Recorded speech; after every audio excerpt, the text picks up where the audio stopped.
It's been a flurry of confusion since Friday over the Gateway Tunnel funding. The Trump administration announced late Friday that it would comply with a court order and release a portion of the funds. Since then, more than $100 million was released, which is about half of what the ruling required, and just a fraction of the overall $16 billion project costs. That ruling, a result of New Jersey and New York suing the administration.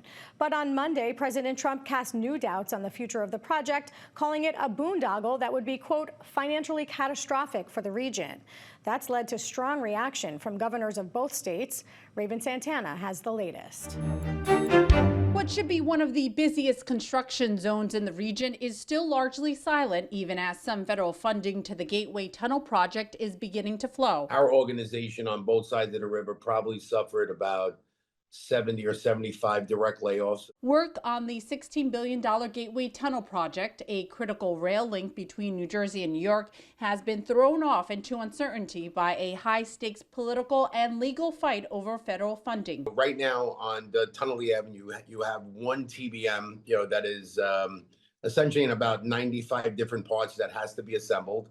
The other TBM is waiting in Germany, waiting to be shipped. So the work that's happening in New Jersey, in my opinion, is the most critical work. President Donald Trump renewed his opposition this week, posting to Truth Social saying, "I am opposed to the future boondoggle known as Gateway in New York, New Jersey, because it will cost many billions of dollars, more than projected or anticipated." It's the latest in a series of attacks from the president. In October, his administration froze funding to allegedly review DEI practices in the project's construction contracts.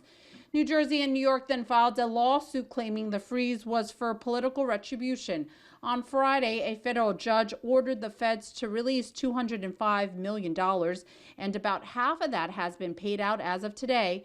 But the latest comments from the president are creating new uncertainty around the project's future. It's his way of just, in my opinion, walking away from the battlefield defeated, right? But wanting to, lay down the gauntlet that federal government would not be responsible for a so-called overrun. The pause earlier this month forced construction to halt at multiple sites, leaving roughly 1,000 workers without jobs overnight. Michael Hellstrom represents members of the Laborers International Union of North America, many of whom were working on the project when funding ran out. The first drop of funding happened on Friday, really a $30 million token payment, essentially. 77 million today, definitely ups the ante. $100 million working capital is real money. We anticipate that Gateway Development will start to remobilize workers as aggressively as possible, and that could be happening in the next couple of days. The Hudson River tunnels, they're 115 years old. They flooded during Superstorm Sandy. They move slightly every day with the tide because they're kind of in the muck.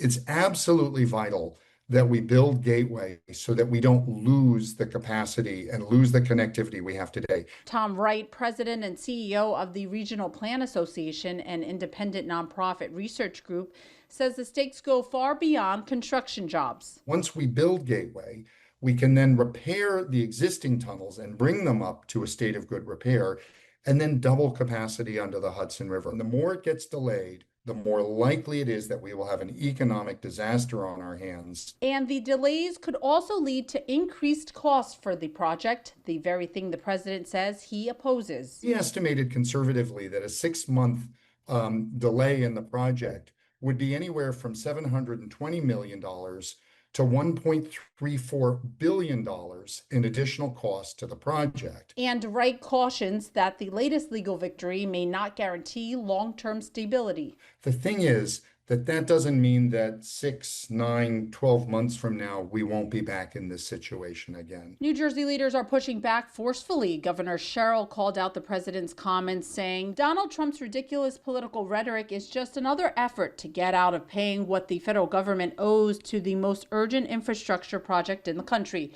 We won't let him. We'll keep taking him to court, and we'll keep winning until the Gateway Tunnel's entire funding is once again secured.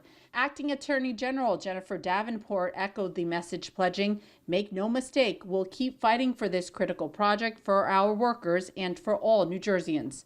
For now, workers who remain laid off as of today and labor leaders are watching closely, hoping crews get back on the job before delays drive up cost or disrupt one of the region's busiest rail links. For NJ Spotlight News, I'm Raven Santana.